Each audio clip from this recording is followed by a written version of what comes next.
مسلمان کے سامنے اسلام کی خوبی بیان کی جائے، اسلام نے جو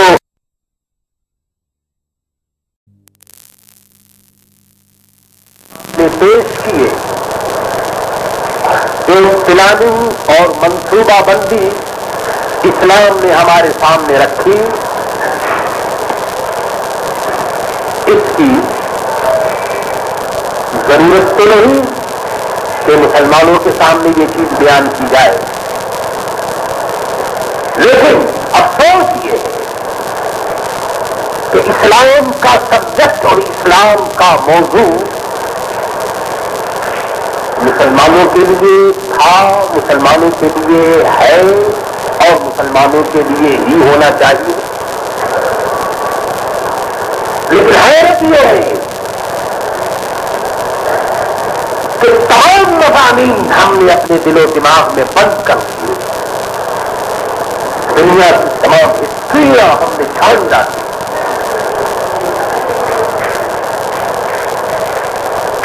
دنیا کے قوانین ہم نے یاد کر لیے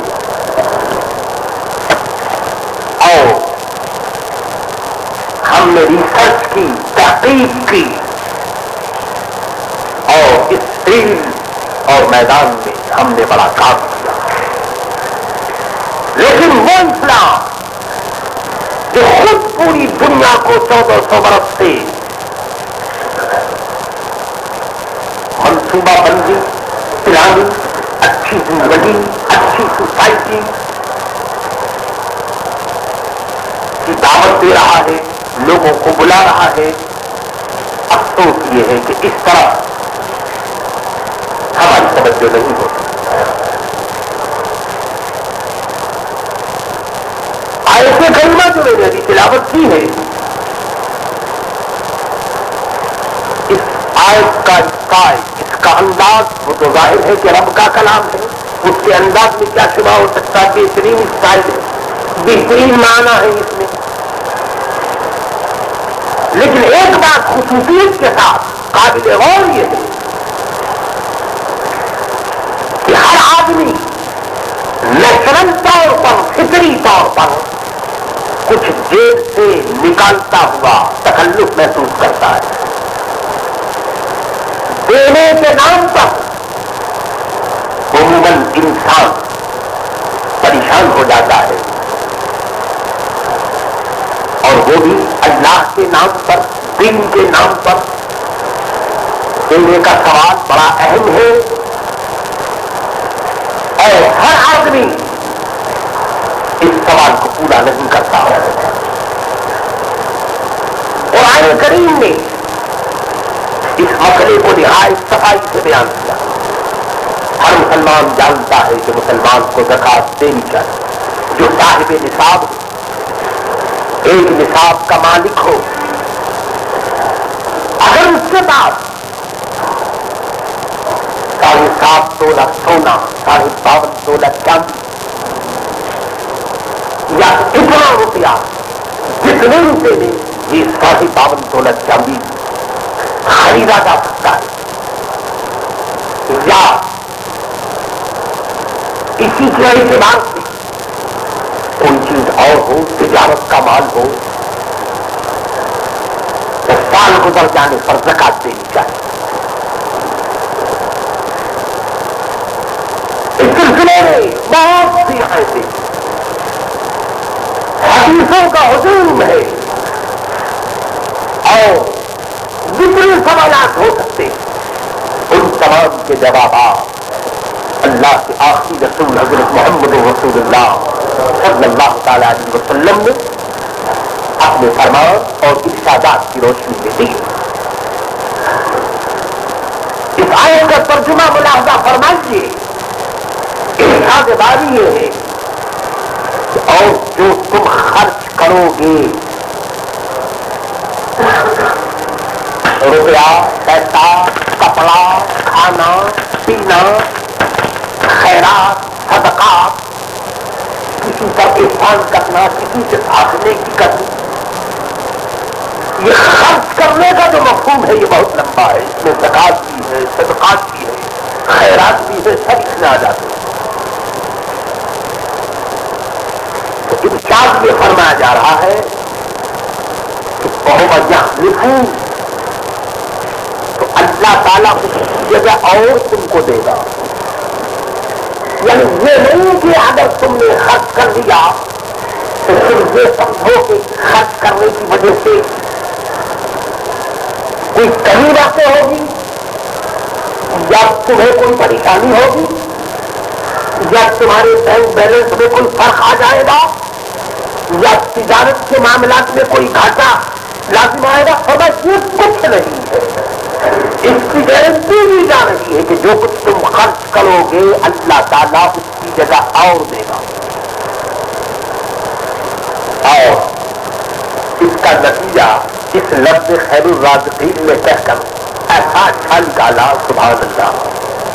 آپ کما رہے ہیں، میں کما رہا ہوں، وہ دکان پر بیٹھا ہوا ہے، وہ بھاگ رہا ہے، وہ اڑ رہا ہے، رات دن یہ تجارت کی سرگرمیاں ہیں، یہ سب کچھ کس لیے ہے؟ اس لیے اچھی روٹی ہمیں مل جائے، ہمارے بچوں کو مل جائے، یہی مقصد ہے نا، اس کے علاوہ اور کیا مقصد ہو سکتا ہے؟ قرآن کریم کے جملے میں اس پر بھی میرے دوستوں خوب اچھی طرح جم کر بار کیا کہ اے انسان، تم اپنے رزق کے ٹھیکیدار تو خود نہیں ہے، تیرا رزق تیرے قبضے میں نہیں ہے، رازق میں ہوں، اور فرمایا کہ میں رازق ہوں، اور کیسا خیر الرازقین، بہترین روزی دینے والا ہوں، تو مجھ پر کیوں بھروسہ نہیں کرتا؟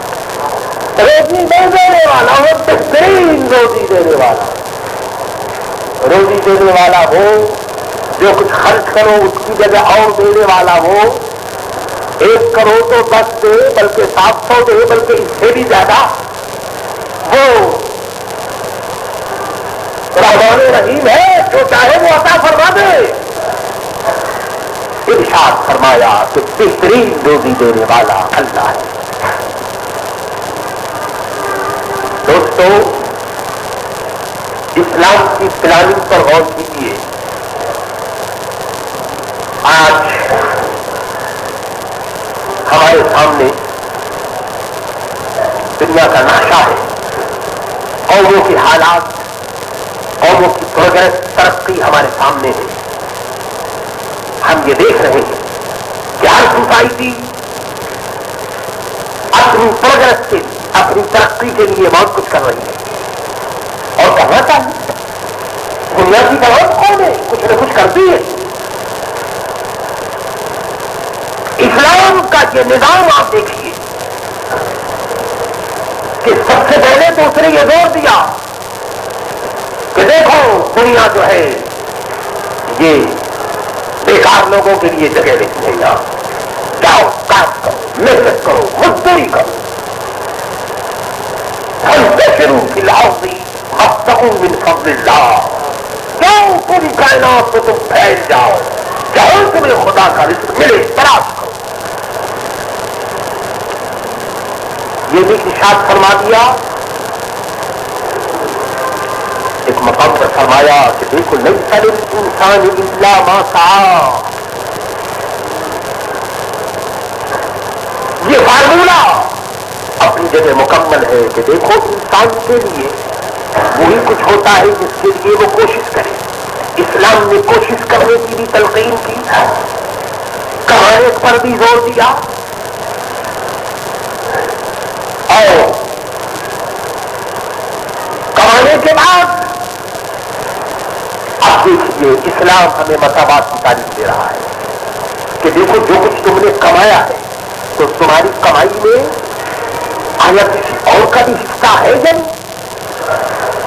ایک طرف سے اسلام روکتا ہے کہ خبردار تمہارا ہاتھ کسی کے سامنے نہ پھیلے، گدا کرتی، بھیک مانگنا، دروازے دروازے پر جانا، اسلام سختی سے ایک طرف روکتا ہے، اور دوسری طرف وہ مالداروں سے کہتا ہے کہ اے صاحب مال، اے صاحب نصاب، ٹھیک ہے کہ بھیک نہیں مانگنی چاہیے، ٹھیک ہے کہ کسی کے سامنے ہاتھ نہیں پھیلانا چاہیے، لیکن ہو سکتا ہے کہ کچھ لوگ ایسے ہوں جو مجبور ہوں، ہو ہو سکتا ہے کہ کچھ لوگ ایسے ہوں جو معذور ہوں، ہو سکتا ہے کہ کچھ لوگ ایسے ہوں کہ آمدنی کم ہو، خرچ زیادہ ہو سکتا ہے کہ کچھ سفید پوش شریف ایسے ہوں کہ جو شرم کی وجہ سے ہاتھ نہ پھیلا سکے. تو اب بتاؤ ان کو دینا، ان کی پریشانی کو دور کرنا، ان کے کھانے پینے کا سامان کرنا اور سوسائٹی کی لائن میں ان کو کھڑا کرنا، یہ کس کی ڈیوٹی ہے؟ قرآن کہتا ہے کہ اے انسانوں اور اے نصاب والوں اور اے مسلمانوں، یہ تمہاری ڈیوٹی ہے کہ تم اپنی قوم کے کمزوروں کو کھڑا کر دو. جو غریب ہیں ان کو اس اسٹیج پر لے آؤ کہ وہ کاروبار کرنے لگے. جو معذور ہیں ان کے لیے ایسا انتظام کرو کہ انہیں کھانے پینے میں کوئی تنگی یا کوئی پریشانی نہ ہو. اللہ اللہ، اسلام کا نظام میرے دوستوں کتنا عجیب و غریب نظام ہے کہ اگر اس پر عمل کیا جائے تو میرے دوستوں آپ یقین مانیے کہ دینے والے بہت نظر آئیں گے لیکن لینے والا شاید ہی کوئی نظر آئے اگر اس پر عمل کیا گیا. لیکن معاملہ سیدھا الٹا ہے کہ دینے والوں کی بہت کمی. یہ موضوع اس لیے اختیار کیا گیا ہے کہ ماہ مبارک بڑی خوبیوں، بڑی برکتوں اور رحمتوں کے ساتھ گزر رہا ہے. اس آخری چند ساعتیں اور 10 گھنٹے باقی رہ گئے. میرے دوستوں سمجھنے والے خوب سمجھتے ہیں، جاننے والے خوب جانتے ہیں کہ ان اوقات میں اور ان لمحات میں کیا کیا کمایا جاتا ہے. دوستوں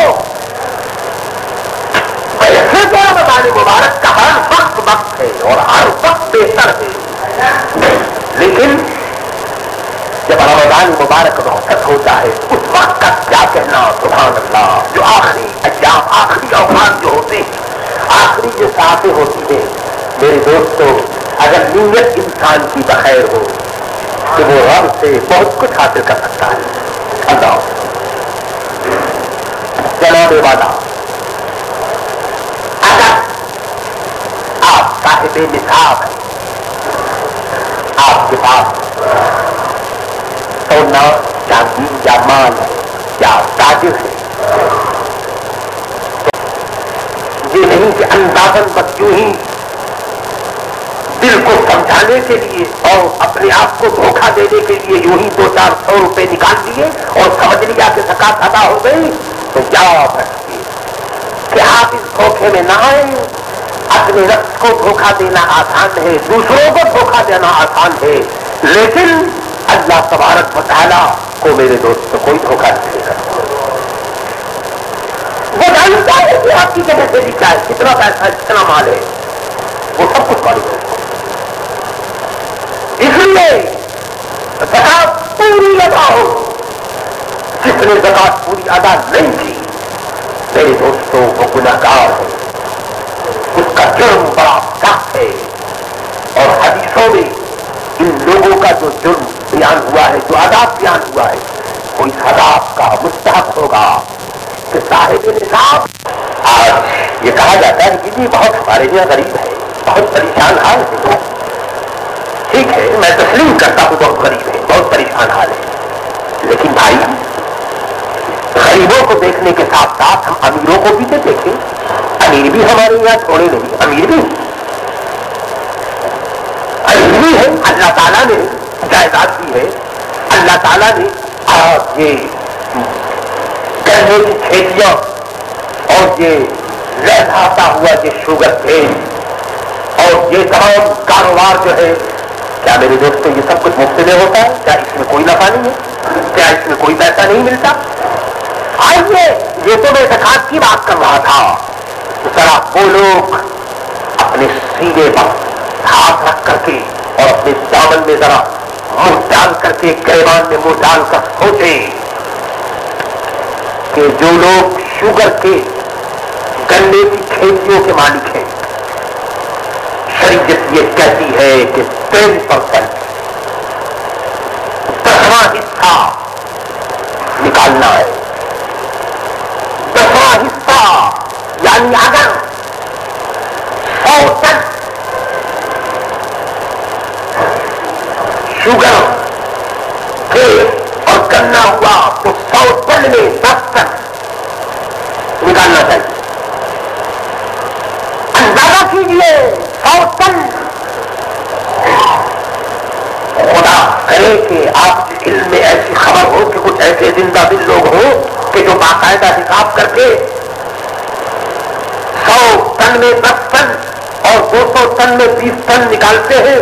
لیکن میرے دوستو ہمیں تو اس سلسلے میں آج تک کوئی ایسی خبر نہیں آئی ہے کہ اس طرح سے باقاعدہ طور پر کوئی آدمی اردو نکالتا ہو. اب آپ بتائیے کہ جن کھیتیوں سے خدا کا حکم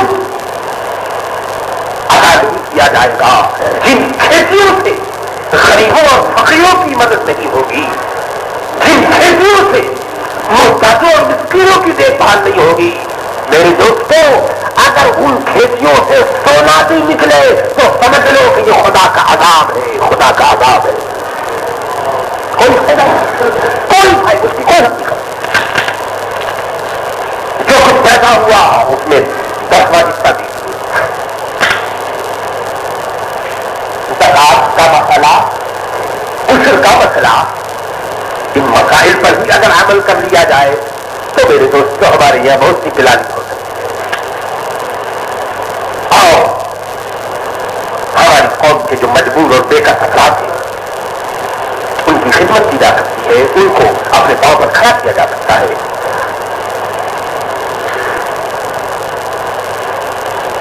اس کے ساتھ ہی ساتھ فطرانہ بھی نکالنا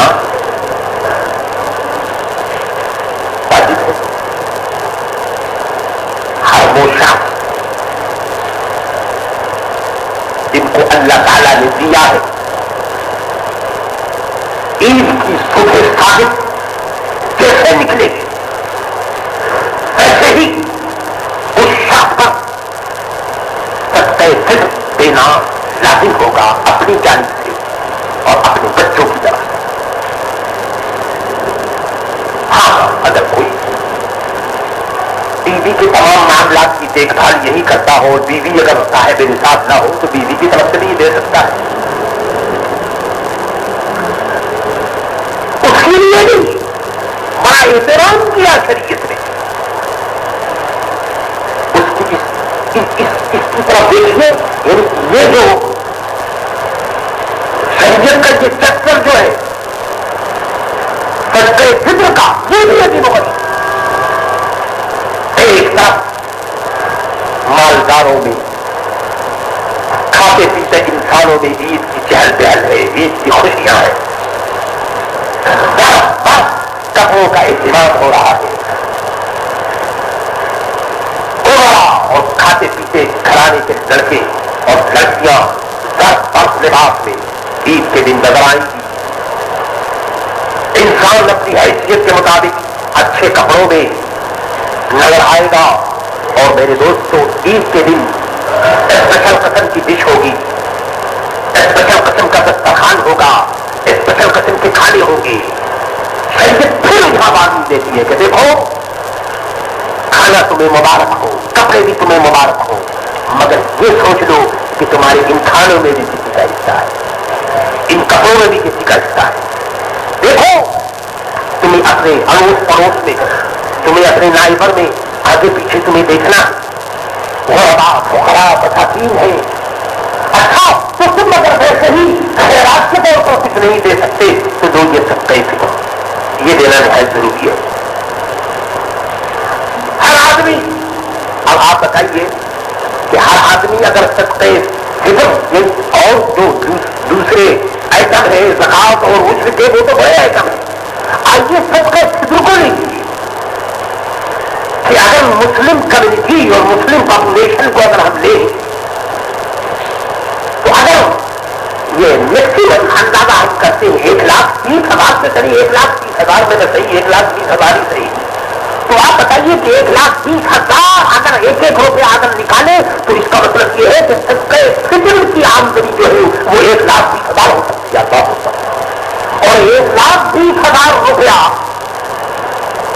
آپ سمجھ لیں کہ میرے دوست 1,20,000 روپیہ یہ کوئی تھوڑی رقم نہیں ہے. اس رقم سے میرے دوستوں ہزاروں مسکینوں اور غریبوں کو کھانا پینا کپڑا دیا جا سکتا ہے.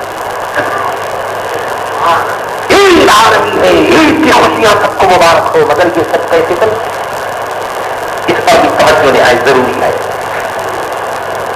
فرمایا گندم دینا ہو, گیہوں دینا ہو, اس کا آٹا دینا ہو, آٹا دے کر اور آٹے اور گندم میں تو تکلف ہوتا ہے تو قیمت دے دو. اب اس کی قیمت شریعت کے حساب سے اس کے مطابق نصف سا یعنی ہاتھ تھا یہ 135 تولے ہوتے ہیں, 135 تولا. اور تحقیق اور حساب کے مطابق 1 تولا 11 گرام اور 6 پوائنٹ کا ہوتا ہے. 1 تولا برابر 11 گرام اور 6 پوائنٹ. تو اس حساب سے 135 تولے میں 1,566 1,566 گرام, یعنی ہر آدمی پر 1,566 گرام کے مطابق گندم آٹا یا اس کی قیمت دینی چاہیے. اور یہ سب حساب لگانے کے بعد مناسب معلوم ہوتا ہے کہ 1 روپیہ اگر آدمی اپنی طرف سے ادا کر دے, کیونکہ کچھ اگر زیادہ ہی چلا جائے تو کوئی حرج نہیں ہے. تو میرے دوستوں اس سے فائدہ کیا ہے سنیے. میرے دوستوں عبادت اور اطاعت کو دیکھنے والی نظر حضرت محمد رسول اللہ صلی اللہ تعالیٰ علیہ وسلم کی ہے. آپ ارشاد فرما رہے ہیں کہ دیکھو اگر تم صدقہ فطر ادا نہیں کرو گے تو تمہارا جو روزہ ہے یہ زمین و آسمان کے درمیان لٹکا رہے گا, قبول نہیں ہوگا, اوپر کو نہیں جائے گا. اور یہ بھی فرما دیا کہ بھائی تم روزے دار سے ہو سکتا ہے کہ روزے میں کچھ کام ایسے ہو گئے ہو جو کراہت کے ہو یا کچھ تھوڑی بہت کچھ اس میں خرابی کی صورت پیدا ہو گئی ہو, تو فرمایا کہ صدقہ فطر ادا کر دو, اس سے یہ ہوگا کہ تمہارا روزہ پاک ہو جائے گا. اے کائنات کو پاک کرنے والے آقا, اے امت خضرات حضرت محمد رسول اللہ صلی اللہ تعالیٰ علیہ وسلم, کیا شان ہے آپ, کیا کرم ہے آپ کا. سیدھا سے آپ نے روزے سے ہمیں پاک کیا. اب اگر روزے میں کوئی تھوڑی بہت اگر خرابی رہ گئی ہے تو فرماتے کہ صدقہ فطر دے کر کے روزے کو بھی پاک کر لو اور اپنے آپ کو بھی پاک کر لو. اندازہ کیجیے ایسے یونیورسل دین کو اور ریلیجن اور ایسا مذہب, اتنا مقدس مذہب اللہ کہ جو میرے دوستوں غریبوں کے لیے, یتیموں کے لیے, مسکینوں کے لیے, چھوٹے اور بڑوں کے لیے, سب کے لیے مساوات اور برابری تعلیم دیتا ہے, ایک دوسرے کے حقوق کو ادا کرتا ہے. میرے دوستوں آج وقت آ گیا ہے کہ ہم لوگ ان چیزوں پر عمل کریں. اللہ تعالیٰ ہمیں توفیق دے کہ ہم اپنی زکات اور صدقات اور خیرات سے غرباء, فقراء اور مساکین کی امداد کریں. وما علینا الا البلاغ.